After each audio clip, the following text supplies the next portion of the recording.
వేములవాడ పట్టణ శివారులో దారుణం చోటు చేసుకుంది. స్థానిక వాగేశ్వర్ స్కూల్కు చెందిన స్కూల్ వ్యాను అయ్యప్ప స్వామి ఆలయం ముందు వాహనం బోల్తా పడింది. స్థానిక వాగేశ్వరి స్కూల్కు చెందిన 2 విద్యార్థులు అక్కడికక్కడే మృతి చెందారు. 20 మందికి తీవ్ర గాయాలయ్యాయి. ఘటనా స్థలానికి చేరుకున్న పోలీసులు కేసు నమోదు చేసుకుని దర్యాప్తు చేస్తున్నారు.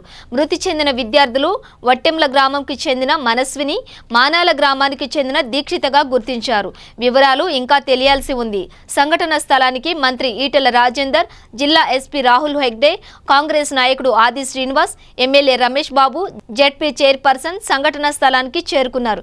మంత్రి ఈటెల రాజేందర్ మాట్లాడుతూ చనిపోయిన పిల్లల కుటుంబాలకు న్యాయం చేస్తామని మరియు స్కూల్ యాజమాన్యంపై తగిన చర్యలు తీసుకుంటామని హామీ ఇవ్వడం జరిగింది.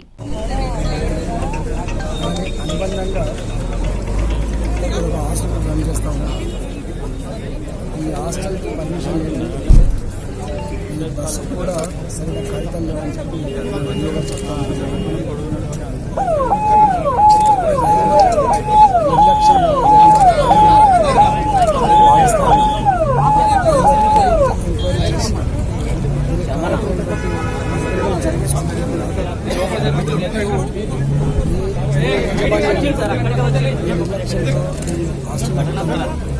పర్మిషన్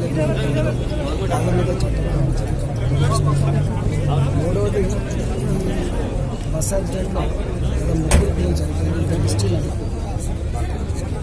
చందన రాణి 10th క్లాస్ అమ్మ, అదేవిధంగా 7 సంవత్సరాల 4 విషయం మానాల గ్రామం ముగ్గురు ఇద్దరు హిస్టరీ అమ్మాయి అబ్బాయి చందన రాణి అమ్మాయి పెట్టంలో ముగ్గురు కూడా ముఖ్యపత్రాలని చిన్నపిల్లలు. ఇది చాలా బాధాకరమైన ఎవరిది క్షమించడానికి కానీ దీన్ని విస్మరించడానికి తప్పకుండా ఈ కుటుంబాన్ని ఆదుకునేటువంటి ప్రయత్నం చేస్తాం, న్యాయం చేసే ప్రయత్నం చేస్తాం. ఎంతమంది విద్యార్థులు అయితే గాయపడ్డ అందరినీ కూడా ప్రభుత్వ ఖర్చులతో ట్రీట్మెంట్ అందించి దాన్ని తక్షణమే బాగు చేసే ప్రయత్నం చేస్తాం.